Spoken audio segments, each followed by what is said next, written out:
sommaire de cette édition au Mali, les soldats rebelles ont appelé la population à mettre fin aux actes de vandalisme et de destruction des édifices publics.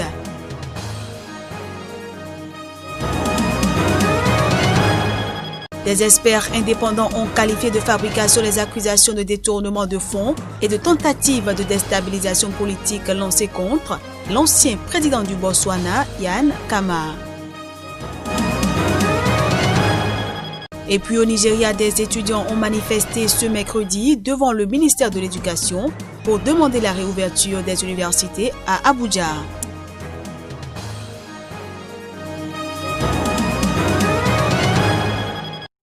Bienvenue à tous et merci de prendre ce rendez-vous de l'information sur Sika TV.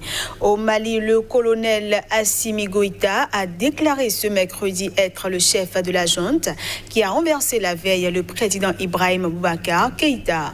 L'officier malien devient ainsi le nouvel homme fort du Mali. Le colonel Assimi Goïta a présidé une réunion au ministère de la Défense du Mali entre les soldats rebelles et des secrétaires généraux des départements ministériels du gouvernement de l'ancien président Ibrahim Boubacar Keïta destitué. À cette occasion, l'officier a déclaré être le chef de la junte qui a renversé la veille le président Ibrahim Boubacar Keïta, devenant du coup le nouvel homme fort du Mali. Je suis le colonel Assimi Goïta, le président du comité national pour le salut du peuple. Donc, il était de mon devoir de rencontrer les différents secrétaires généraux pour qu'ensemble nous puissions les assurer notre soutien par rapport à la continuité des services, la continuité de l'État. Nous n'avons plus droit à l'erreur. Donc nous, en faisant cette intervention hier, nous avons mis le pays au-dessus, le Mali d'abord. Raison pour laquelle nous les avons assuré notre soutien et leur dire de commencer à travailler car nous n'avons plus droit à l'erreur. Il était bon de se voir, de se rencontrer et de connaître les problèmes des uns et des autres. L'officier d'une quarantaine d'années est issu du Britannique militaire de Kati, dans la banlieue de Bamako, qui forme les meilleurs éléments de l'armée. Il est également diplômé de l'école interarmes de Koulikoro, à une cinquantaine de kilomètres de la capitale.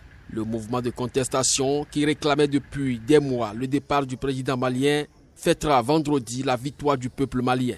C'est ce qu'a déclaré à la presse Tchogel Maïga, président du comité stratégique de la coalition d'opposition du M5 RFP. La junte au pouvoir à Bamako a appelé ce mercredi les Maliens à vaquer librement à leurs occupations et à reprendre sainement leurs activités. Elle réclame également l'arrêt du vandalisme. Au lendemain du coup d'État qui a renversé le président Ibrahim Boubacar Keïta et son gouvernement, le porte-parole du nouveau comité national pour le salut du peuple a invité la population malienne à arrêter immédiatement les actes de vandalisme et de destruction des édifices publics. Le comité invite d'arrêter immédiatement les actes de vandalisme et de destruction des édifices publics. Au demeurant, tout contrevenant fera l'objet de sanctions. Le Comité national pour le salut du peuple CNSP, l'instance créée par les putschistes, a également insisté sur le fait que l'action des militaires a fait 0 mort, contrairement à certaines allégations qui parlent de 4 morts et 10 blessés.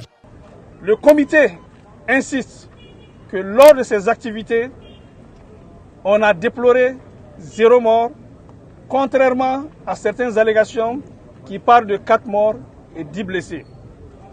Le comité insiste qu'à notre niveau, on déplore 0 mort et 0 blessés. La communauté internationale a accentué ce mercredi la pression sur les militaires qui ont pris le pouvoir au Mali.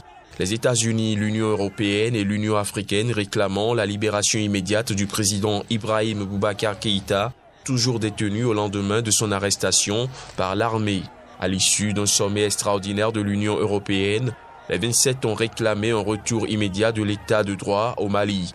Le président en exercice de l'Union africaine, le Sud-Africain Cyril Ramaphosa, a également condamné le changement inconstitutionnel de régime à Bamako et exigé la libération immédiate du président, du Premier ministre et des autres ministres toujours aux mains des militaires, appelant l'armée à rentrer dans les casernes.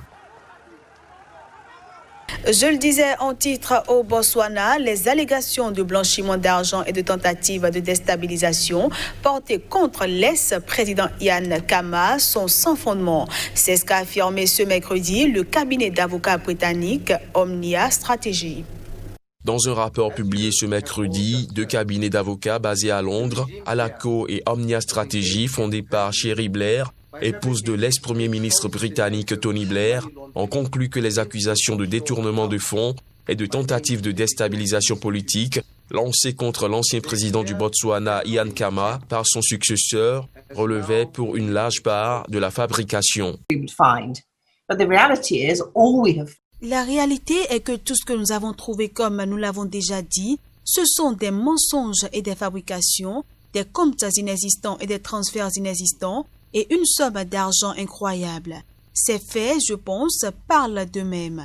Le président Khama ou l'ambassadeur Motsepe n'ont rien à répondre car il n'y a aucune preuve que ces transactions aient eu lieu. This has been a very difficult investigation for me because the chairperson of the African Union. Cette enquête a été très difficile pour moi car le président de l'Union africaine et le président de l'Afrique du Sud, comme vous le savez tous, et cela a été mentionné à maintes reprises, est mon beau-frère. Je n'ai donc pas pu me rendre dans aucune des organisations sud-africaines pour m'aider. J'ai décidé d'aller à l'étranger pour que personne ne dise que nous avons fait cela, parce que nous sommes politiquement liés et que nous recevons maintenant de l'aide. We did this because we are politically connected and we are now helped. Ian Khama, qui n'a pas été formellement inculpé, a toujours nié ces allégations. Il s'est d'ailleurs réjoui de ses conclusions. Our hard-earned reputation of good governance. Le régime en place s'est livré à un parjure en fabriquant un faux scénario de blanchiment d'argent sur des comptes offshore par des personnes et des institutions nommées. Leur intention criminelle a été mise au jour. And settle petty political scores. Le président Mogwesi Masisi et le parquet botswanais n'ont pas immédiatement réagi au rapport. Les attaques djihadistes dans le nord-est du Nigeria ont forcé des centaines de personnes à fuir, et ce, alors que d'autres sont aux mains des insurgés. Dans la ville de Magomeri, au sud-ouest de Koukoua, des centaines de personnes fuient alors que des centaines d'autres sont aux mains des insurgés. Ceci après que les attaques djihadistes aient à nouveau secoué la région en proie à des troubles. Je ne veux pas rester à Koukawa parce qu'il n'y a pas assez de sécurité. Et Boko Haram vient toujours à Koukawa. C'est ce qui me fait peur. Les djihadistes de l'État islamique de la province de l'Afrique de l'Ouest ont envahi mardi dernier Koukoua dans la région du lac Tchad et gardent des centaines de civils en otage. Le conflit djihadiste qui dure depuis 10 ans dans le nord-est du Nigeria a forcé environ 2 millions de personnes à quitter leur foyer, la plupart d'entre elles venant de la partie nord de Borno. On reste au Nigeria où une centaine d'étudiants ont manifesté devant le ministère de l'Éducation dans la capitale, Abuja. Ces manifestations visent à demander la réouverture des universités et des écoles polytechniques alors que le pays commence à rouvrir. Des dizaines d'étudiants nigérians se sont rassemblés à Abuja ce mercredi pour demander la réouverture des écoles et des universités. Ces dernières avaient été fermées depuis le mois de mars pour endiguer la contamination de coronavirus dans le pays le plus peuplé d'Afrique.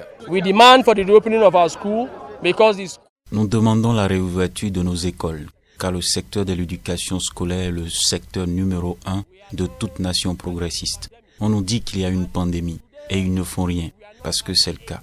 Vous devez savoir que la seule façon de trouver un remède est la recherche. Et les recherches se font dans les institutions.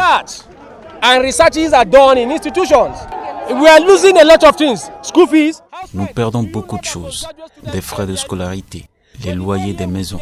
Savez-vous que les étudiants en 3e cycle payent chaque année?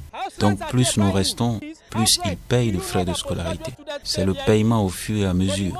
Les loyers s'accumulent donc. Le gouvernement fédéral nous donnera un logement à payer. 80% des étudiants vivent hors du campus. 80% of students live off camp. We are out today for a peaceful protest for the government. Nous manifestons aujourd'hui pacifiquement pour que le gouvernement comprenne que nous sommes fatigués de rester à la maison, que nous voulons que nos écoles soient ouvertes, que nous voulons retourner à l'école, que nous voulons obtenir un diplôme.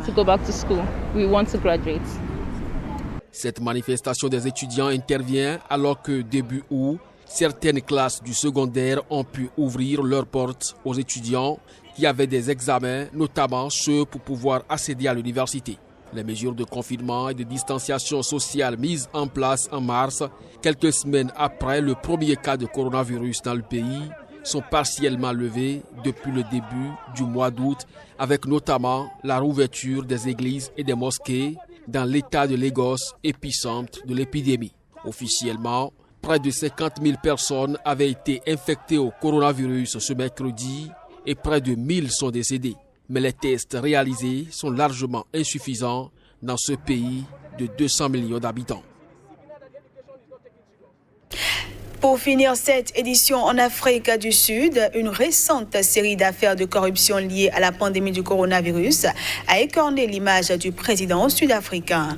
Les mises en garde de Cyril Ramaphosa sont insuffisantes, mais des analystes estiment qu'il pourrait bien tenir sa promesse de lutter contre la corruption.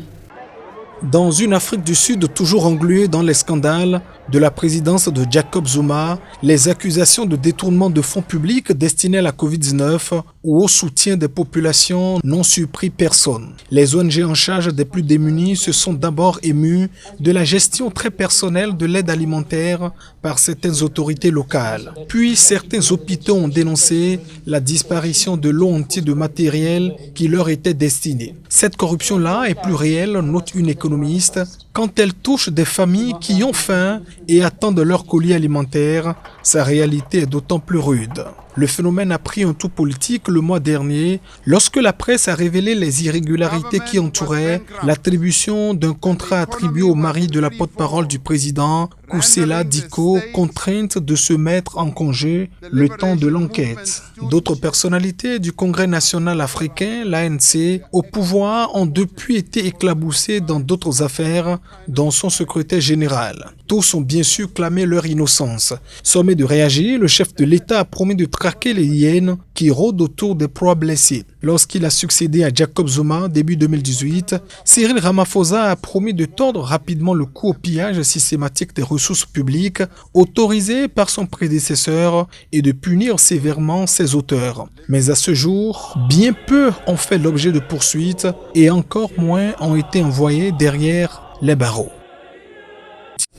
Voilà qui vient mettre un terme à cette édition. Merci à tous de l'avoir suivi.